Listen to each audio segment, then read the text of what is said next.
The new Dune movie is a spectacular cinematic experience that's vastly different to David Lynch's vividly weird take on the original story by Frank Herbert. Yippee-ki-yay, movie lovers, I'm Jan, and in this video I'm explaining the spiciest differences between Denis Villeneuve's Dune and the 80s cult movie.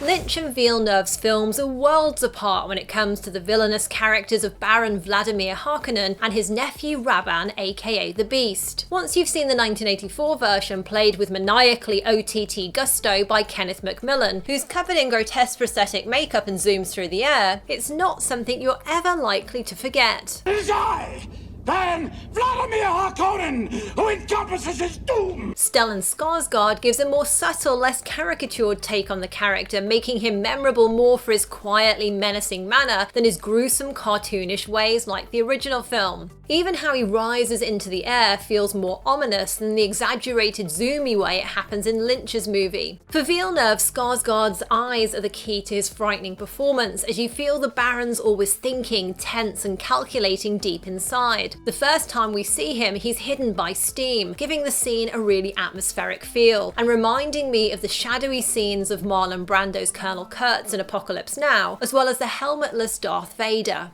Bautista is back working with Villeneuve again after Blade Runner 2049, and thankfully his interpretation of the intimidating Rabban is much less theatrical and sweaty than the 80s film. So far, Rabban and his uncle play a relatively small part in Villeneuve's cinematic vision of Herbert's source material. More on that later. As for the Baron's younger nephew, Fade, there's no sign of him at all at the moment. I do wonder if he'll pop up in part 2 though, and it'd certainly be interesting to see who Villeneuve would cast compared to the mad-eyed overacting of Sting in Lynch's film.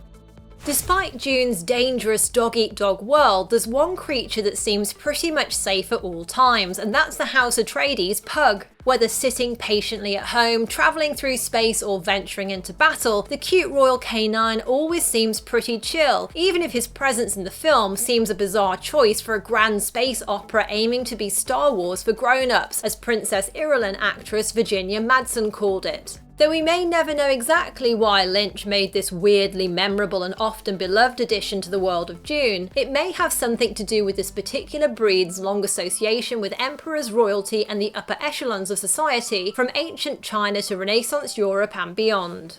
Understandably, though sadly for some fans, there are no pooches present in Villeneuve's version. However, the director has made his own strange new addition, with a creepy giant spider creature with uncanny humanoid features such as hands at the ends of its legs. The Harkonnen pet is listed in the movie's credits as a human spider Proxy, and the creature's performer is Milena Sidorova, a choreographer who came up with the famous spider dance you might have seen on YouTube.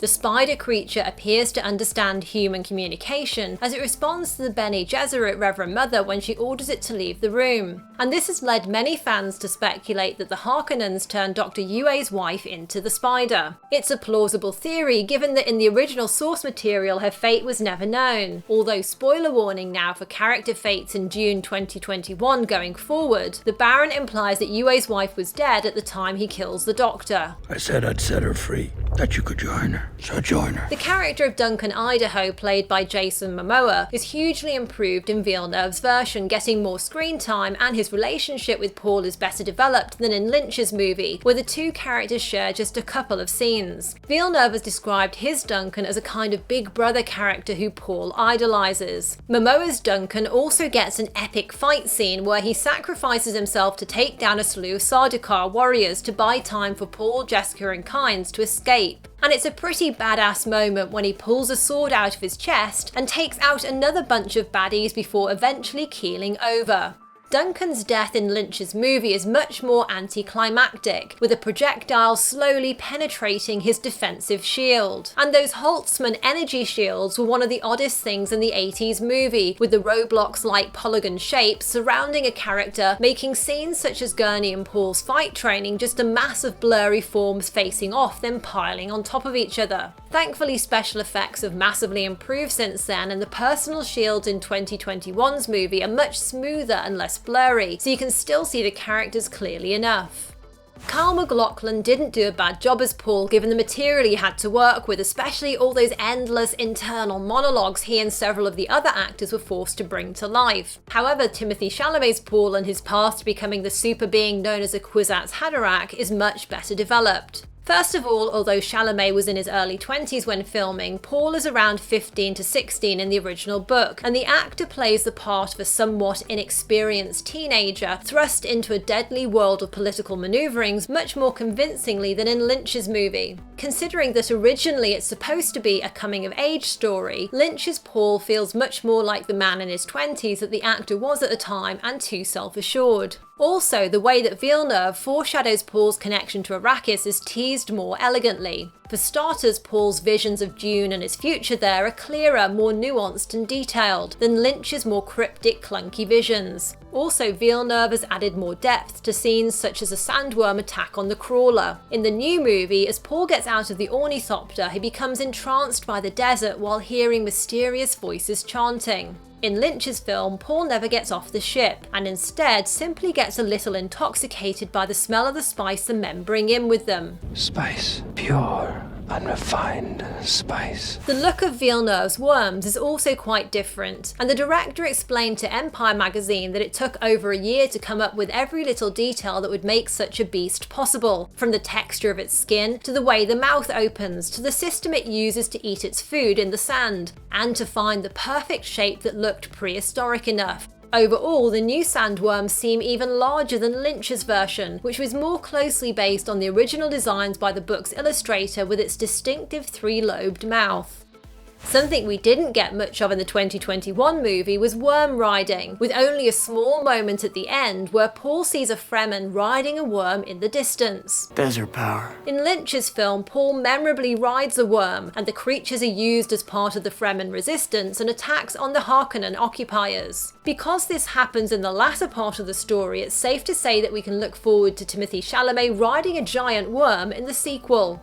While Lynch's film opens with the Emperor's daughter introducing us to the world, Villeneuve gives Chani the job of briefly being our guide to Arrakis. Given her prominent placing in the movie's marketing, you'd be forgiven for thinking that Zendaya must have quite a substantial role, but that's not the case. In fact, her screen time consists mostly of brief glimpses in Paul's visions until near the end of the film, where she and Paul finally meet and she gets a bit of real dialogue. Indeed, her words are the final ones we hear in the movie. This is only the beginning. Although Zendaya spent only 4 days filming for part 1, in part 2 her character will have a much larger, more important place in the story, which I'm looking forward to as she's a talented actress. As for Sean Young, though Lynch does cover the whole book, she's still only a very small part of a much bigger movie and doesn't get any especially interesting dialogue to craft a truly memorable part with. When it comes to Paul's mother, Lady Jessica, Villeneuve has built up her role compared to Francesca Annis's version, giving her more time training and defending her son. Rebecca Ferguson is perfectly cast, bringing the delicate mix of power, vulnerability and mystery that's required for her character, whose role encompasses parent, partner and member of the formidable and influential Bene Gesserit, who have the commanding power of the voice, which doubtless inspired the Jedi mind tricks of Star Wars.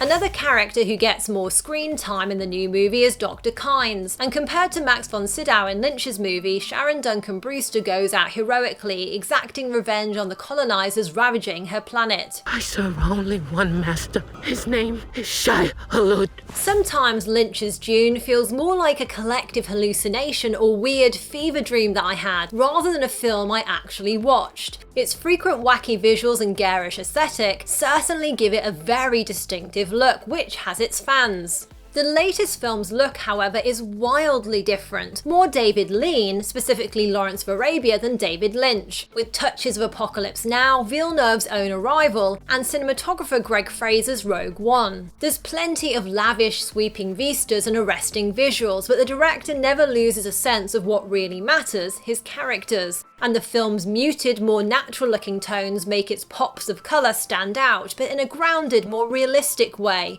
Trying to pack the whole of Frank Herbert's expansive sci-fi novel into a single film did not work out well for David Lynch. The movie ended up heavy on melodrama and overloaded with plot and masses of expositionary dialogue. Not only did it perform poorly at the box office, but it also was critically mauled, with reviewers calling it incomprehensible, stupefyingly dull and disorderly, and the worst movie of the year. Even Lynch himself disowned the film and viewed it as a failure, citing his lack of artistic freedom making it. At the opposite end of the spectrum, Denis Villeneuve says he's never felt such deep joy or gratitude watching one of his movies as he has done with Dune. Villeneuve actually refused to adapt the novel unless the story was split over more than one film, as the world was too complex. So the new movie brings to life roughly half the book, building its world and introducing its concepts, characters, cultures and planets. Though this does mean the ending's a bit less satisfying than you might like, the sequel will cover the rest. While for Villeneuve, part 1 is like an appetizer, part 2 is the main meal, an insane playground that will allow him to go berserk and really create. And as if that's not enough, the director has even said that he'd like to make a third film adapting the second book in the Dune saga, Messiah. I love the overall epic feel of Villeneuve's Dune, but what do you think? And if you've seen both movies, which do you prefer? Let me know in the comments below, and if you enjoyed this, then a thumbs up and a share are hugely appreciated. You can tap here to discover all the epic Easter eggs and details you might have missed in Squid Game, or tap right for something else you're sure to like. Thanks for watching and see you next time, yippee-ki-yay movie lovers!